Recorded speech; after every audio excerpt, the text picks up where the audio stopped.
مليون مبروك الصعود للنهائي. مباراة كانت صعبة.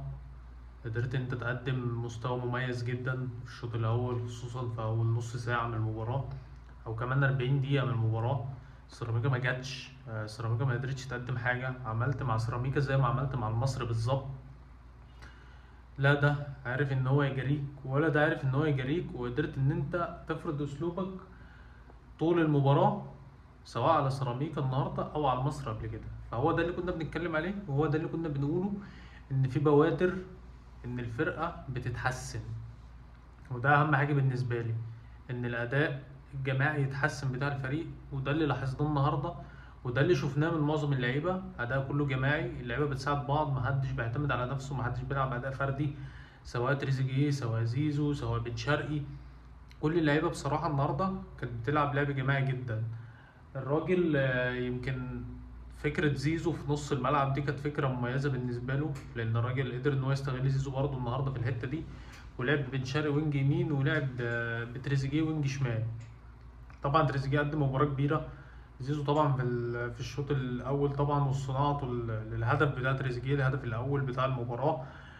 وإن زيزو قدر إن هو يسجلها من ضربة راس. وتريزيجيه بصراحة مميز أوي في الحتة دي، إن هو بيكمل كمهاجم تاني، وبيقدر ان هو يحرز اهداف، وخصوصا من ضربات راس، وخصوصا ان انت ما بقاش عندك مهاجم زي وسام يقدر ان هو يستغل لك الحته دي. فتريزيجيه بصراحه بيحل لك المشكله دي، بيحلها لك بشكل مميز جدا. بن شرقي قدم اداء عالمي النهارده بصراحه. تريزيجيه نفس الكلام، وديانج، كل اللعيبه بصراحه. هي كانت الهفوه الوحيده، كانت هفوه الهدف بصراحه. انا مش عارف، يعني محمد هاني غريب بالنسبه لي. الهدف انا بحمله مسؤوليه الهدف هو لوحده، لان تغطيته كانت سيئه جدا.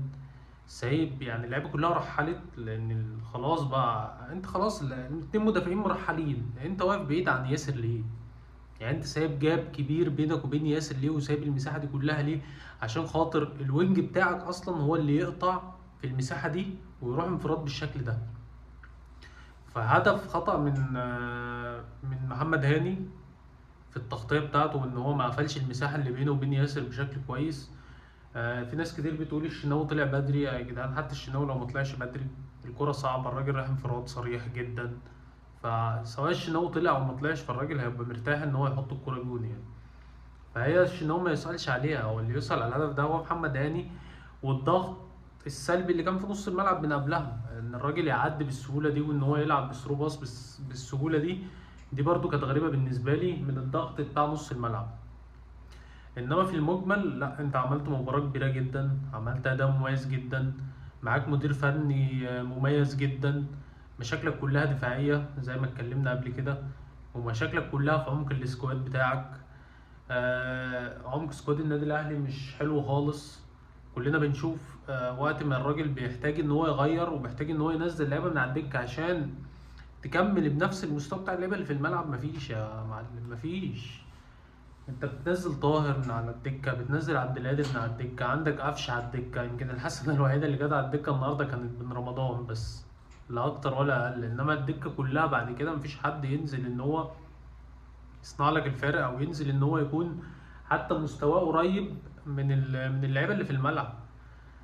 فموضوع الدكه دي لازم نشوف لها حل في يناير، او ندخل الناشئين. انا كنت اتمنى ان انا اشوف محمد عبد الله النهارده، ما اعرفش الراجل ما اعتمدش عليه ليه. يعني بدل ما كان نزل عبد القادر وينج يمين، لا كان نزل محمد عبد الله. الراجل سريع جدا، الراجل بيمشي بالكرة كويس. ليه عبد القادر مش محمد عبد الله؟ فدي التغييره اللي كانت غريبه بالنسبه لي. هو الراجل عشان حب ان هو يحافظ على نتيجه المباراه، فعمل تبديله ان هو نزل رمضان بيكهام، وطلع بن شرقي، ولعب بثلاث مساكين. كان بيكهام وكان ياسر وكان ياسين مرعي، وطبعا يمين هاني وشمال كوكا. فالراجل بدأ ان هو يعتمد على خمسة في الخط الخلفي، وطبعا ثلاثة في نص الملعب. كان بن رمضان، وكان موجود ديانج ومروان عطية زي ما هما. فالراجل حب ان هو يأمن النتيجة، خصوصا ان انت عندك مشاكل دفاعية. فالراجل مش حب ان هو يجازف، ومش حابب ان هو يلبس جون تاني بنفس الخطأ الساذج. نفس المشاكل بتتكرر. نتمنى ان احنا نشوف حل في حتة الدفاع دي، لان هي نفس المشكلة اللي حصلت لك في مباراة بتروجيت، ان انت برضو لبست جون ملوش اي صنف اللازمة من خطأ فردي من محمد الشناوي، ان هو طلع على الكرة غلط، والكرة دخلت فينا جون وطلعنا تعادل من المباراة. نفس المشكلة كانت هتحصل لك النهاردة بخطأ فردي برضو من محمد هاني، ان هو ما غطاش كويس او ما قفلش المساحة اللي بينه وبين ياسر كويس في الترحيل، فلبست برضو جون كان هيأزم لك المباراة. اتمنى الاخطاء دي ان احنا نعالجها في اسرع وقت، وخصوصا ان انت داخل على مباراة نهائية. لسه انا يعتبر بصور الفيديو ولسه مباراة الزمالك وبيراميدز شغالة، ولسه التعادل السلبي في المباراة، لسه ما حدش احرز اهداف، لسه مش عارفين مين اللي هيصعد نهائي. آه، فانا زي ما قلت قبل الماتش، لا في بوادر ان احنا نبني عليها، وفي بوادر ان المدرب يبني على على الاداء اللي احنا بنشوفه. والاداء بصراحه مميز جدا، سواء ضغط عادي عالي، سواء صناعه فرص، سواء كره تانية بتاخدها، الكره ما بتتقطع بنشوف الضغط بتاع النادي الاهلي عشان يسترجع الكره بسرعه.